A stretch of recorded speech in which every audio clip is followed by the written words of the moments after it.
How to register and get access to your brand new dashboard. Una, kapag may nakausap kayong IB ni Trading Pro and then sesendan kayo ng link, di ba? Yung referral link. So, pag kinlik nyo yun, ganito po yung lalabas. Ayan. Okay, dito, default lang yan, individual client. And then, title, full name, birthday, country of residence, phone number, email, at syempre yung password. And then, i-click nyo lang po lahat ito. Then, click continue. Okay? So, gawin natin.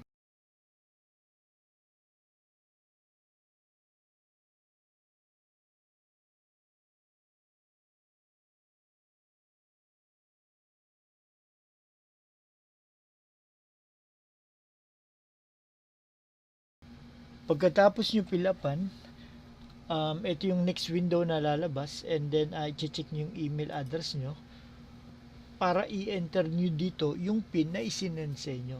Okay?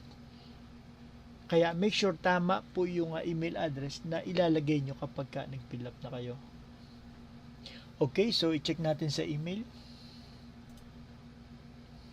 Ayan, so 981F. Alright, and then continue. Alright, so ayan, meron ka ng account. Ang next step na gagawin mo is i-click mo lang ito, click here to see what exactly is missing. Okay, so ayan, and then your profile is not verified. So ang gagawin nyo, mag-attach po tayo ng ID. Pwedeng national ID, driving license, or passport. So click nyo lang po ito, upload. Ayan, and then pilapan nyo lang po ito, ID number, then type of ID, okay, select nyo lang, and then syempre yung country of issue. Okay, then so Philippines. Ayan, and then yung ID number. Then i-attach nyo na po yung ID. Okay, click nyo lang ito. Then i-browse nyo kung saan nyo sinave yung ID.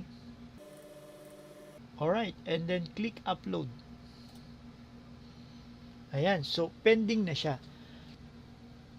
Alright, so ayan, verified na siya kagad. Ganun lang kabilis, ano?